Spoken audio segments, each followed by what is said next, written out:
নমস্কার বন্ধুরা, চলে এসেছি ডাব্লিউবিপি এক্সাম 1 2 3 4 চ্যানেলের পক্ষ থেকে। প্রথমে সকলকে স্বাগত জানাই।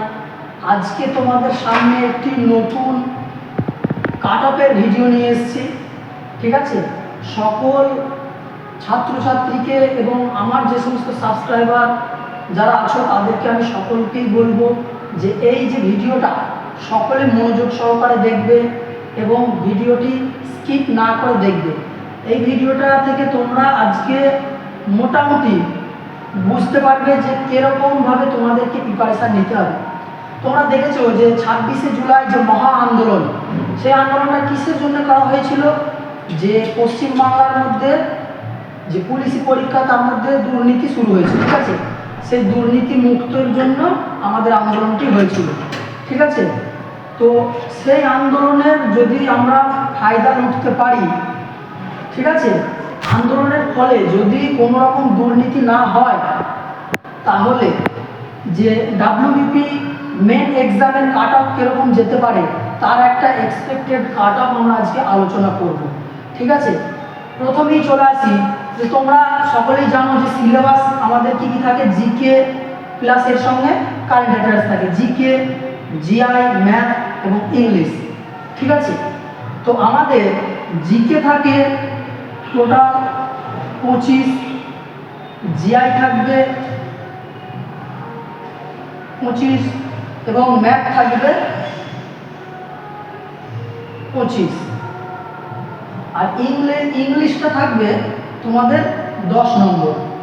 ঠিক আছে, এবার আমাদের এই যে ডাব্লিউবিপি কনস্টেবল ডাব্লিউবিপি এক্সাম 1 2 3 4 চ্যানেলে বা আমাদের সেন্টারে যে সমস্ত ছাত্রছাত্রীরা পড়ে তাদেরকে আমরা প্রতিনিয়ত প্রত্যেক সপ্তাহে এবং প্রত্যেক সাবজেক্টের উপর ভিত্তি করে আমরা 15 নম্বর, 20 নম্বর এবং প্রতি সপ্তাহে একটা করে ফুল মক টেস্ট আমরা নিয়ে থাকি।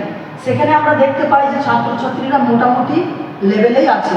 ঠিক আছে, তো আজকে আমি বলবো যে তোমাদের কীরকম কী পেতে হবে, তাহলে তোমরা সেফ স্কোরে বা সেফ জায়গায় থাকবে সেটা আলোচনা করবো। ঠিক আছে, তো জিকেতে চলে আসি। জিকেতে তোমাদেরকে 25-এর মধ্যে মিনিমাম 18 থেকে 22 জিকেতে।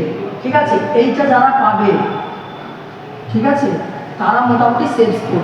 আর আমাদের এই যে আমাদের ইনস্টিটিউশনে যারা পড়ে সর্বনিম্ন যে পায়, ঠিক আছে, তার স্কোরও তোমার 13-র নিচে থাকে না, আশা করছি 13-র উপরে থাকে, আজ পর্যন্ত দেখিনি। ঠিক আছে, তারপর জিআইটা হচ্ছে জিআই আর ম্যাথ, এই পার্টটা হচ্ছে সব থেকে ভাইটাল। জিআই ম্যাথ যা চাকরি তার, কথাটা মাথায় রাখবে, জিআই ম্যাথ যা চাকরি তার। কিন্তু জিআই করা, ম্যাথ করার বিভিন্ন ট্রিক্স আছে। ঠিক আছে, তোমাকে সবসময় শর্টকাট ফর্মুলা পরীক্ষার হলে ব্যবহার করতে হবে। অঙ্ক জিআই পারবে, সবাই পারবে, কিন্তু সময়টা হচ্ছে মেন। ঠিক আছে, সময় যে যত কম সময়ে জিআই আর ম্যাথ করে বেরিয়ে আসতে পারবে সেই কিন্তু গেনার হয়ে যাবে। ঠিক আছে, তো দেখো জিকে জিআই তোমার, ঠিক আছে, 17 থেকে 23 এটা করা যেতেই পারে, 17 থেকে 23। ঠিক আছে, ম্যাথ তোমার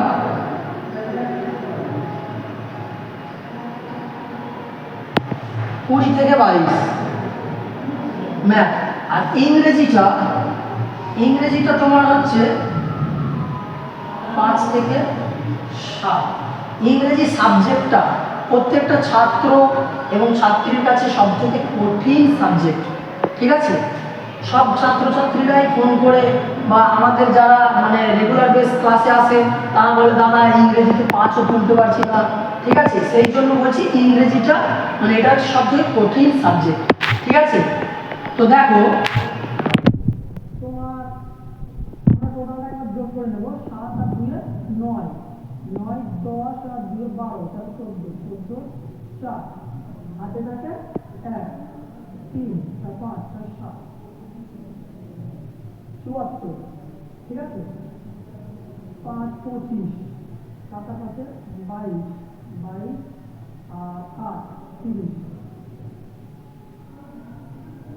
3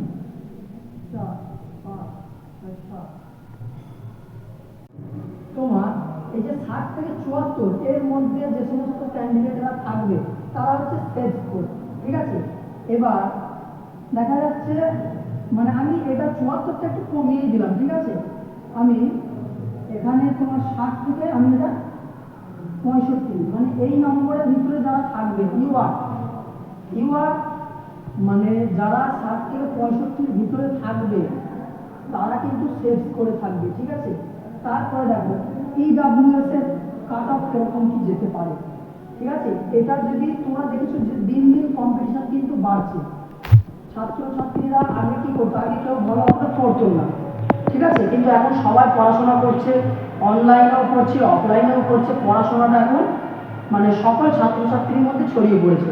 ঠিক আছে, আগে যা কাট অফ দিয়েছে বিগত দিনে যে সমস্ত কাট অফের ভিডিও বা কাট অফ তোমরা দেখেছো তার থেকে কিন্তু যত দিন যাবে তত পরীক্ষার প্রশ্ন প্যাটার্নও কঠিন হবে, কাট অফও তোমার হাই যাবে, মানে আগে যা গিয়েছে তার থেকে এক বেশি যাবে কিন্তু কম যাবে না।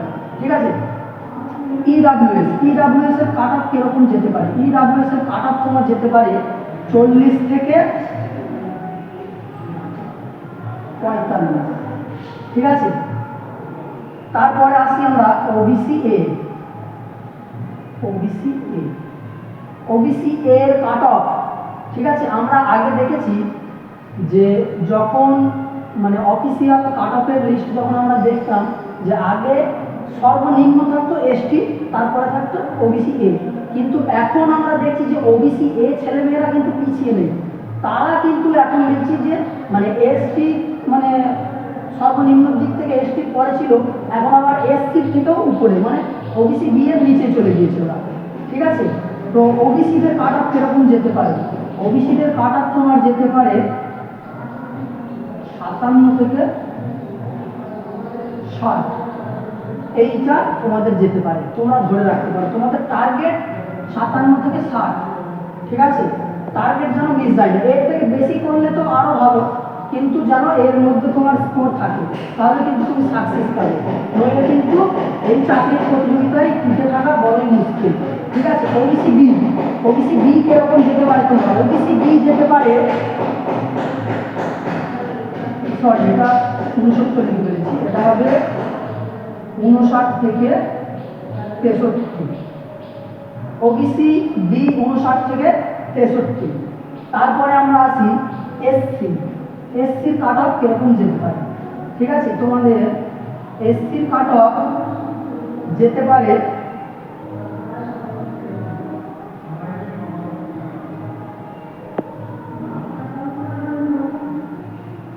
56 থেকে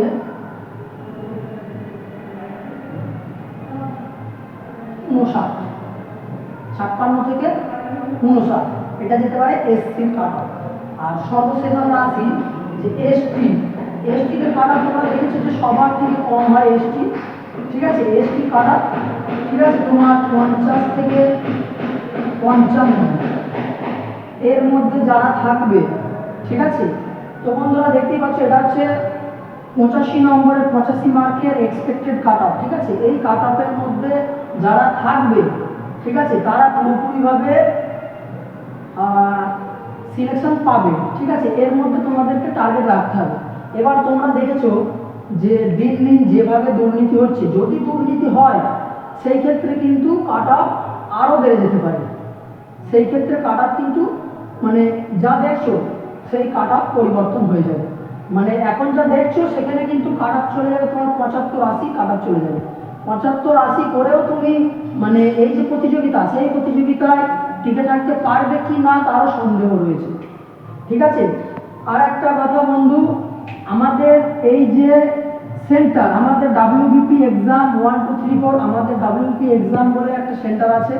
ঠিক আছে, এই সেন্টারে যে সমস্ত ছাত্রছাত্রীরা পড়ে ঠিক আছে তারা মোটামুটি ভালোই স্কোর করে। তোমরা যারা পড়তে ইচ্ছুক আমরা আমাদের নেক্সট ভিডিওয় আমাদের নাম্বার আমাদের আস্তে আস্তে সব কিছু দেবো, তোমরা আমাদের সঙ্গে যোগাযোগ করবে। ঠিক আছে, তো আজকের বন্ধুরা ভিডিওটা এই পর্যন্তই ছিল, আজকে আর বাড়াবো না, দেখা হবে আবার পরের ভিডিওয়। জয় হিন্দ, বন্দে মাতরম।